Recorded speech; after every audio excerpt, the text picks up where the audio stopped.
कहानी की शुरुआत में हमें जुआन नाम की एक छोटी सी बच्ची को दिखाया जाता है। फिलहाल वो चाइना में रहती थी, लेकिन अभी वो अपने माता पिता के साथ अमेरिका में शिफ्ट हो रही है। उसके माता पिता को यहाँ पर कोई काम मिल गया था, इसलिए अब इन लोगों को अमेरिका में एडजस्ट होना था। एडजस्ट होने का मतलब बस इतना था कि इन्हें चीनी आता है तो इन्हें इंग्लिश सीखना होगा। तो आज स्कूल में जुआन का पहला दिन था। स्कूल में कुछ बच्चे उसके तिरछी आंखों की वजह से उसे चिढ़ा रहे थे। लंच टाइम में वो दोस्त बनाने के लिए कुछ लड़कियों के पास जाती है, लेकिन ये लड़कियां पता नहीं क्यों उसका चाइनीज खाना देख करके मुंह बनाने लगती हैं, जिससे जुआन थोड़ा नर्वस हो जाती है और वो टिफिन को ले जाकर के फेंक देती है। इसके बाद उसकी माँ उसे लेने के लिए आती हैं। वो जुआन को अपने साथ में ले करके एक हाई स्कूल में जाती हैं, जहाँ पर उसके डैड साफ सफाई का काम कर रहे थे। उन्हें अभी काम को खत्म करने में थोड़ा और वक्त लगने वाला था, इसलिए जुआन उनके काम खत्म होने तक यहाँ पर रुक जाती है। जब वो स्कूल में टहल रही होती है तब वो कुछ हाई स्कूल के बच्चों को देखती है। ये सारे हाई स्कूल के बच्चे यहाँ पर किसी प्रकार की पार्टी कर रहे थे। बाद में हमें मालूम चलता है कि ये प्रोम क्वीन के लिए पार्टी रखी गई है। आज सिलेक्शन होने वाला था कि इस साल प्रोम क्वीन कौन बना। यहीं से जुआन के भी अंदर प्रोम क्वीन बनने का लालसा जाग जाता है। पता नहीं ऐसा क्या था इसमें, लेकिन अब उसे प्रोम क्वीन बनना था। सीन शिफ्ट होता है पूरे 10 साल बाद, जब जुआन 16 साल की हो जाती है, जो कि अब हाई स्कूल में जा चुकी है और उसका जो प्रोम क्वीन बनने का सपना है वो अब हाई लेवल पर है, जिसके लिए वो हर तरफ से सुंदर बनने की कोशिश कर रही है। स्कूल में एक मेगन नाम की लड़की थी जो उसकी काफी अच्छी दोस्त थी, जिससे वो बताती है कि मुझे प्रोम क्वीन बनना है, जिस पर मेगन कहती है कि देख ये सब कुछ तेरे लिए नहीं है, तू छोड़ दे। लेकिन जुआन पर प्रोम क्वीन बनने का भूत सवार था। स्कूल में काफी फेमस लड़की थी ओलिविया। वो सोशल मीडिया पर काफी एक्टिव रहती थी और उसके बहुत सारे फॉलोअर भी थे। तो स्कूल का चाहे लड़का हो चाहे लड़की, हर कोई उसका दीवाना था। जो वो अपने फैंस को कह देती थी वही लोग करते थे। जुआन अपने दोस्त मेगन से कहती है कि मुझे ओलिविया का सपोर्ट चाहिए, अगर वो सपोर्ट करेगी तो मैं प्रोम क्वीन बन जाऊंगी। जिस पर मेगन उससे कहती है कि आखिर वो तेरी दोस्त क्यों बनेगी। खैर इन सबको साइड में करते हैं। आज उसकी माँ फिर से उसे लेने के लिए आती है। वो जुआन को अपने साथ में लेकर के उस घर में जाती है जहाँ पर उसके डैड काम कर रहे होते हैं। घर के अंदर जाते ही घर की मालकिन जुआन का स्वागत करती है, लेकिन तभी अचानक से जुआन के डैड से एक सामान नीचे गिर करके टूट जाता है और सामान टूटने की वजह से उनके हाथ में चोट भी लग जाती है। हालांकि घर की जो मालकिन थी वो इस बात को ज्यादा सीरियस नहीं लेती है, वो उन्हें माफ कर देती हैं। इसके बाद जुआन अपने डैड को घर पर ला करके उनका मलहम पट्टी करती है। जुआन के पिता का हाथ बहुत ही बुरी तरीके से जख्मी हो गया था। अब वो साफ सफाई का काम नहीं कर सकते थे, इसलिए वो अपनी बेटी से कहते हैं कि मुझे उस घर में परमानेंट काम मिला है और अगर मैं उस घर में साफ सफाई करने के लिए नहीं गया तो वो किसी और को काम पर रख लेंगे। इसलिए मैं चाहता हूँ जब तक मेरा हाथ ठीक ना हो जाए तब तक तुम जा करके साफ सफाई का काम संभाल लो। जुआन मना नहीं करती है, वो कहती है कि ठीक है मैं देख लूंगी। अगले दिन जब वो स्कूल में जाती है तब उसे मालूम चलता है कि बहुत सारे लोग प्रोम क्वीन में पार्टिसिपेट के लिए इलेक्शन लड़ रहे थे, जिनमें से एक जुआन भी थी। मेगन ने उसके फोटो का कुछ पोस्टर बनवा करके लाया था ताकि उसका भी प्रचार हो सके, लेकिन दिक्कत इस बात की थी कि प्रोम क्वीन में उससे भी अच्छी लड़कियों ने हिस्सा ले रखा था। इसलिए सवाल ये उठता है कि आखिर लोग उसे वोट क्यों देंगे। थोड़ा और अट्रैक्टिव दिखने के लिए वो अपने बालों को ब्लोंड कर लेती है, वो अपने बालों को गोल्डन कलर में कर लेती है। उसके पिता को ये काफी अच्छा लगता है, लेकिन उसकी माँ इस चीज का विरोध करती है। वो कहती है कि तुम्हारे नेचुरल बाल बहुत ही सुंदर थे, ये बहुत ही खराब लग रहा है। लेकिन जुआन उनकी बातों को ज्यादा सीरियस नहीं लेती है। वो स्कूल चली जाती है। स्कूल के गेट पर ही पीछे से ओलिविया आकर के उससे मिलती है। दरअसल ओलिविया को लगा कि ये कोई नई लड़की स्कूल में आई है, फिर भी वो जुआन से कहती है कि तुम्हारे बाल बहुत ही सुंदर लग रहे हैं। उसके मुंह से अपनी प्रशंसा सुन करके वो भी काफी खुश हो जाती है, लेकिन वही मेगन कहती है कि ये बहुत ही भद्दा लग रहा है। खैर जब इनकी क्लास खत्म होती है तब ओलिविया जुआन से बात करती है। वो जुआन से कहती है कि हम अपना नेल ठीक करवाने के लिए जा रहे हैं, अगर तुम चाहो तो हमारे साथ आ सकती हो। जुआन इस चीज के लिए तरस रही थी, वो मना नहीं कर पाती है। वो उस दुकान पर जाती है जहाँ पर ये लोग अपना नेल ठीक करवाने के लिए गए थे, और यहाँ पर आने के बाद हमें मालूम चलता है कि इन लोगों ने जुआन को इसलिए बुलाया है क्योंकि काउंटर पर एक चीनी महिला थी और ये सभी लोग यहाँ पर जो करवाने के लिए आए थे वो थोड़ा महंगा पड़ रहा था। इसलिए ओलिविया चाहती थी कि जुआन इस चीनी महिला से बात करे और उसे डिस्काउंट मिल जाए। वैसे वो महिला इन लड़कियों को डिस्काउंट नहीं देना चाहती थी, लेकिन जुआन थोड़ा रिक्वेस्ट करती है, इसलिए वो मान जाती है। जो काम इनका $150 में होने वाला था वो $100 में ही निपट जाता है। काम पूरा हो जाने के बाद आखिरी में ओलिविया जुआन के साथ में एक वीडियो बनाती है और फिर जाने से पहले वो जुआन से कहती है कि तुम्हारे सर में ब्लैक रूट्स दिख रहे हैं। ये चीज ओलिविया को ठीक नहीं लगता है। वो जुआन को ये बात बता करके उसे इग्नोर करके यहाँ से चली जाती है। एक प्रकार से उसने जुवान की मदद से अपना काम निकाला है, लेकिन ब्लैक रूट्स को ठीक करवाने के लिए वो इस बारे में इंटरनेट पर सर्च करने लगती है। तब उसे एथनोस कॉर्पोरेशन के बारे में मालूम चलता है जो ये सब कुछ ठीक करती है, जो कि एक प्रकार से क्लिनिक था। जुवान जब उस क्लिनिक में जाती है तब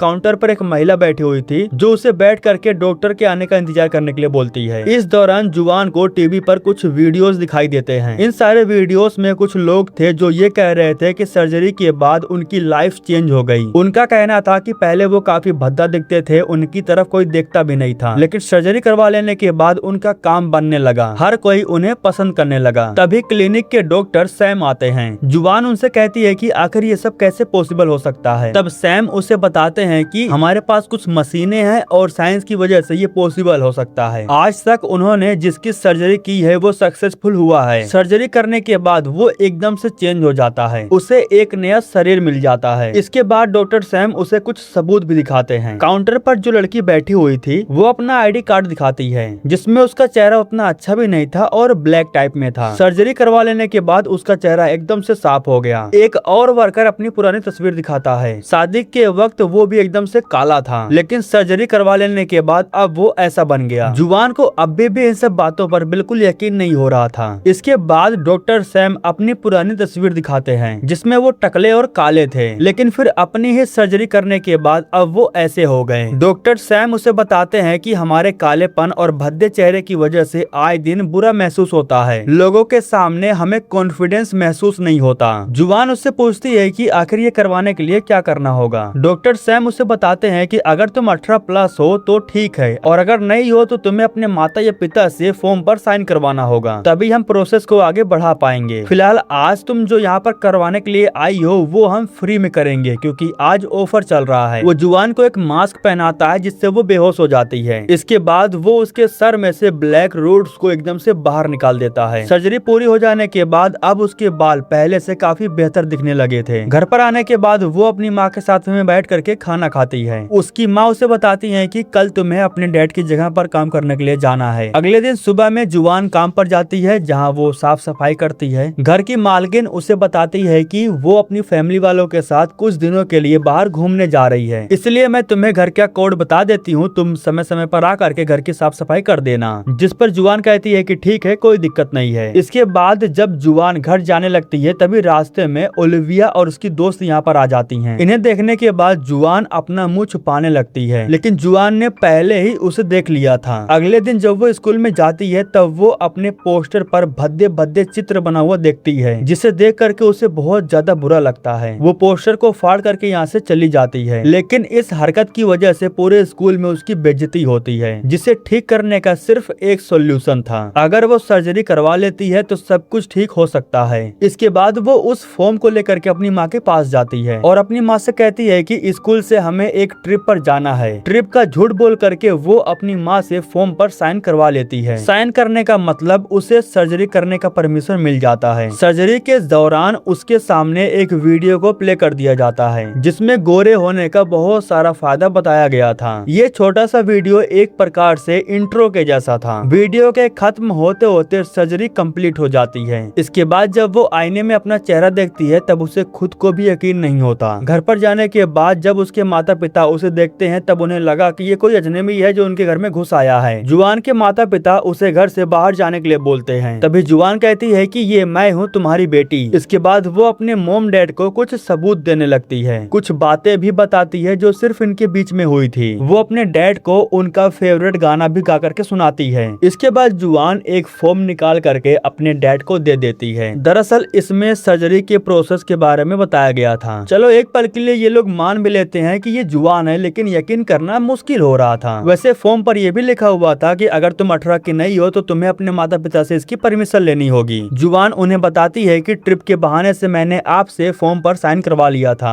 इसके बाद उसके माता पिता अपनी बेटी को लेकर के क्लिनिक में पहुंच जाते हैं, जहां वो डॉक्टर सैम से मिलते हैं और उनसे कहते हैं कि मुझे मेरी बेटी दे दो, इसे फिर से ठीक कर दो। जिस पर सैम उन्हें बताता है कि ये परमानेंट सर्जरी है, ऐसा नहीं होता है कि जब मन करे करवा लो, जब मन करे ठीक हो जाओ। अब ये बिल्कुल ऐसे ही रहेगी, ये ठीक नहीं हो सकती। बिल्कुल वही सीन हो गया था कि अब पछताए क्या फायदा जब चिड़िया चुग गई खेत। उसकी माँ उस पर बहुत गुस्सा थी, उसे डांटती भी है, उससे कहती है कि तुमने अपनी पहचान एकदम से उसे मिटा दी है। हालांकि जुआन भी उन्हें जवाब देते हुए उनसे कहती है कि चीनी की वजह से ही लोग मुझसे नफरत करते थे, लोग हर दिन मेरा मजाक बनाते थे। मैं इस शहर में बड़ी मुश्किल से रह पा रही हूँ और अब मैं काफी अच्छा महसूस कर रही हूँ क्योंकि अब मुझे एक नया शरीर मिल चुका है। यहाँ रह करके मैं एक नई शुरुआत कर सकती हूँ। बस मेरा होलिया ही बदला है, मैं आज भी तुम्हारी बेटी ही हूँ। आखिरी में उसके पिताजी उसे कहते हैं कि तुम्हारे चेहरे में मैं अपनी माँ को देखता था, लेकिन अब तो मैं अपनी बेटी को ही नहीं पहचान पा रहा हूँ। अगले दिन जुआन एक नए कॉन्फिडेंस के साथ स्कूल जाती है। इस बार वो स्कूल में अपना नया नाम बताती है और सबको ये बताती है कि वो कैलिफोर्निया से आई है। लंच टाइम में वो डायरेक्ट जा करके ओलिविया से बात करती है। उसे ओलिविया के बारे में काफी कुछ मालूम चल गया था, इसलिए उसे पता था कि अब ओलिविया को अपनी तरफ किस तरीके से अट्रैक्ट करना है। वो ओलिविया को बताती है कि मेरे डैड यहाँ पर एक फिल्म की शूटिंग करने के लिए आए हैं। इतना कहने के बाद वो ओलिविया का अट्रैक्शन अपनी तरफ खींच लेती है। वो जुआन को अपने साथ बैठाती है, उससे बात करती है। जुआन को पता था कि ओलिविया को क्या क्या अच्छा लगता है, इसलिए वो ओलिविया के सामने वही सारी बातें करती है। इसके बाद जब जुआन अपना लंच फेंक रही होती है तो उसी समय मेगन की नजर उस पर पड़ जाती है। वो जुआन के हाथ में टिफिन को देख लेती है। उसे एहसास होता है कि ये टिफिन तो जुआन का है क्योंकि उसने कई बार इस टिफिन में खाया भी था। इसके बाद जुआन वॉशरूम में जाती है जहाँ वो ओलिविया से पूछती है कि वो अगले शनिवार को क्या कर रहे हैं। इसके बाद वो तुरंत कहती है कि मेरे घर पर मेरे मॉम डैड नहीं है, तुम पार्टी करने के लिए वहाँ पर आ सकती हो। शनिवार को स्कूल के बहुत सारे दोस्त ओलिविया के कहने पर जुआन के घर पर पार्टी करने के लिए आते हैं। एक चीज ध्यान देना, ये वही घर है जिस घर में जुआन साफ सफाई का काम करने के लिए आती थी, लेकिन फिलहाल घर पर कोई नहीं था, सभी लोग ट्रिप पर गए हुए थे। तो जुआन इसी चीज का फायदा उठा रही थी। ओलिविया को जब मौका मिलता है तब वो जुआन से कहती है कि अपने डैड से कहो कि मुझे भी फिल्म में काम करना है। अगर मुझे फिल्म में काम करने का मौका मिला तो मैं तुम्हारा काम आसान बना सकती हूँ। जिस पर जुआन कहती है कि मुझे प्रोम क्वीन में हिस्सा लेना है, मैं चाहती हूँ कि तुम मेरा सपोर्ट करो। जिस पर ओलिविया कहती है कि ठीक है, लेकिन मुझे यकीन दिलाओ कि तुम भरोसे के लायक हो। जुआन जैसे ही बाहर आती है तभी उसके फोन पर मेगन का कॉल आता है और मेगन ठीक उसके सामने खड़ी थी। मेगन को जैसे ही इस बारे में पता चलता है तो वो जुआन के सामने आती है और उससे कहती है कि ये तुम्हारे साथ कैसे हुआ। जुआन उसे जवाब देने के बजाय यहाँ से जाने लगती है, लेकिन तभी मेगन उसके हाथ से फोन छीन लेती है। इसके बाद वो वही पुराना पासवर्ड डाल करके फोन को अनलॉक कर देती है। इससे जुआन की सच्चाई सामने आ जाती है। मेगन उससे इस बारे में पूछती है। जुआन कहती है कि मुझे नहीं पता, लेकिन ये साइंस है और अब मैं खुद को काफी बेहतर महसूस कर रही हूँ। मेगन कहती है कि मैंने तुम्हारे पास कितना कॉल किया, मैं तुम्हें ढूंढते हुए तुम्हारे घर पर भी गई, मुझे लगा कि तुम मुझे बिना बताए यहाँ से चली गई हो। इतना सुनने के बाद जुआन हर एक चीजों के लिए उससे माफी मांगती है। तभी अचानक से एक लफड़ा शुरू हो जाता है। दरअसल मेगन अपनी फैमिली के साथ इस पार्टी में आई थी, लेकिन गोरे लोगों को ये प्रॉब्लम थी कि आखिर काले लोग यहाँ पर क्यों आए। खास करके ओलिविया को काफी ज्यादा दिक्कत थी, इसीलिए ओलिविया के कहने पर जुआन इन्हें यहाँ से जाने के लिए बोल देती है। मेगन को काफी बुरा तो लगता है, लेकिन वो चुपचाप अपनी फैमिली को लेकर के यहाँ से चली जाती है। इनके जाने के तुरंत बाद ओलिविया सबके सामने ये अनाउंस करती है कि वो प्रोम क्वीन के लिए जुआन को सपोर्ट करेगी। इतना सुनते ही सारे लोग जुआन के बारे में चर्चा करने लगते हैं। अगले दिन सुबह में जुआन सो के उठने के बाद वो आईना देखती है। वो देखती है कि उसके चेहरे पर से स्किन छूट रही है। स्किन हटाते ही उसके चेहरे पर दाग लग जाता है। हालांकि वो तुरंत इस चीज को मेकअप से छुपा लेती है, ज्यादा दिक्कत नहीं होता। अब स्कूल में उसका उठना बैठना ओलिविया और उसके दोस्तों के साथ में हो गया था। जो जो लोग प्रोम क्वीन के लिए सिलेक्ट हुए थे उनका नाम अनाउंस हो रहा था, जिसमें से लास्ट में जुआन का भी नाम अनाउंस होता है। मतलब कि अब वो भी प्रोम क्वीन का हिस्सा हो गई थी। इस दौरान अचानक से जुआन की तबीयत काफी ज्यादा खराब हो जाती है। वॉशरूम में जाने के बाद उसे मालूम चलता है कि उसके गाल पर से स्किन छूट रही है। इस चीज से वो डर जाती है और सीधा भाग करके क्लिनिक में जाती है। काउंटर पर जा करके वो डॉक्टर सैम के बारे में पूछती है। तब लड़की उसे बताती है कि वो शहर से बाहर गए हैं और वो पूरे 1 साल के लिए यहाँ पर नहीं आएंगे। तभी जुआन उससे कहती है कि मुझे उनसे मिलना है, मेरी तबीयत खराब हो रही है। जब वो लड़की को अपना चेहरा दिखाती है तब वो जुआन से कहती है कि ज्यादा सीरियस होने की जरूरत नहीं है, ये बस एक साइड इफेक्ट है जो कभी कभी कुछ ही पेशेंट को होता है। इसके बाद वो जुआन को एक जेल और टेप देती है। ये एक खास प्रकार का टेप था। वो जुआन को बताती है कि इसे चेहरे पर लगाने से सब कुछ ठीक हो जाएगा। इसके बाद वो तुरंत घर पर जाती है और उस जेल को अपने चेहरे पर लगाने लगती है। तभी अचानक से दरवाजे पर उसके माता पिता आ जाते हैं। उसकी माँ जुआन को बताती है कि तुम्हारे पिता को काम से निकाल दिया गया है। दरअसल वो जिस घर में साफ सफाई का काम कर रहे थे उस घर का सिक्योरिटी कोड सभी काम वाले को पता था। शनिवार की रात में घर में घुस करके कई लोगों ने पार्टी किया और उन लोगों ने जानबूझ करके सारे कैमरे को भी बंद कर दिया था। इसी वजह से कैमरे में कुछ भी रिकॉर्ड नहीं हुआ। जितने भी लोगों को सिक्योरिटी कोड पता था, घर की मालकिन ने सबको काम से निकाल दिया। दरअसल सिक्योरिटी कोड जुआन को भी पता था, इसलिए वो जुआन से पूछती है कि कहीं तुमने तो कुछ नहीं किया। यह सुन करके जुआन थोड़ा रोब में आ जाती है ताकि ऐसा लगे कि वो सच बोल रही है। खैर इसके बाद जुआन वापस से अपने कमरे में जा करके रेडी होने लगती है क्योंकि आज रात ही प्रोम क्वीन का सिलेक्शन होने वाला था। रात में वो रेडी होती है और जाने लगती है। जब वो जा रही होती है तब उसके माता पिता उससे कुछ बहस नहीं करते, जैसे कि वो कहाँ जा रही है, क्यों जा रही है, ये सब कुछ उसके माता पिता उससे नहीं पूछते हैं। तैयार होकर के पार्टी में जाने के बाद वो ओलिविया के एक दोस्त के साथ में डांस करने लगती है। इस दौरान जब ये दोनों किस करते हैं तब अचानक से जुआन का चेहरा खराब होने लगता है। इसके बाद वो जल्दी से भाग करके वॉशरूम में चली जाती है और अपना चेहरा ठीक करने लगती है। वो जेल और टेप को निकाल करके अपने चेहरे पर लगाने लगती है, लेकिन चेहरा ठीक होने के बजाय बिगड़ते जा रहा था। तभी अचानक से कमरे में ओलिविया आ जाती है और वो जुआन को इस हाल में देख लेती है। वो जुआन से कहती है कि घबराओ मत, तुम्हारा पुराना चेहरा वापस आ रहा है। इतना कहने के बाद वो जेल और टेप की मदद से जुआन का चेहरा ठीक करने लगती है। कुछ समय में उसका चेहरा ठीक भी हो जाता है। अब जाकर के जुआन को मालूम चलता है कि ओलिविया को इन सब के बारे में सब कुछ पता था। खैर इसके बाद ये दोनों वापस से पार्टी में जाती हैं, जहां प्रोम क्वीन का नाम अनाउंस होता है और इस साल प्रोम क्वीन जुआन को मनाया जाता है क्योंकि ओलिविया के कहने पर लोगों ने बढ़ चढ़ करके उसका सपोर्ट किया था। लेकिन जैसे ही वो स्टेज पर जाती है तो लोगों में सन्नाटा छा जाता है। दरअसल उसका असली चेहरा लोगों के सामने आने लगता है। उसका भद्दा चेहरा लोगों को दिखने लगता है। मौके पर ही वो बेहोश होकर के नीचे गिर पड़ती है और कुछ समय के बाद जब उसे होश आता है तब वो खुद को एक घर में पाती है जो कि ओलिविया का था। वो जुआन को अपने साथ लेकर के अपने घर आई थी। ओलिविया के पिता भी जुआन को अच्छा फील कराते हैं, उसे ऐसा फील नहीं होने देते हैं कि उसका चेहरा भद्दा दिख रहा है। यहाँ पर ओलिविया और उसके पिता जुआन को सच्चाई बताते हैं। वो बताते हैं कि उन्होंने भी सर्जरी करवाया है। पहले वो भी ऐसा बिल्कुल नहीं थे, लेकिन सर्जरी करवा लेने के बाद उन्हें सब कुछ मिल गया। ओलिविया की माँ इनके साथ में नहीं थी क्योंकि वो सर्जरी के खिलाफ में थी,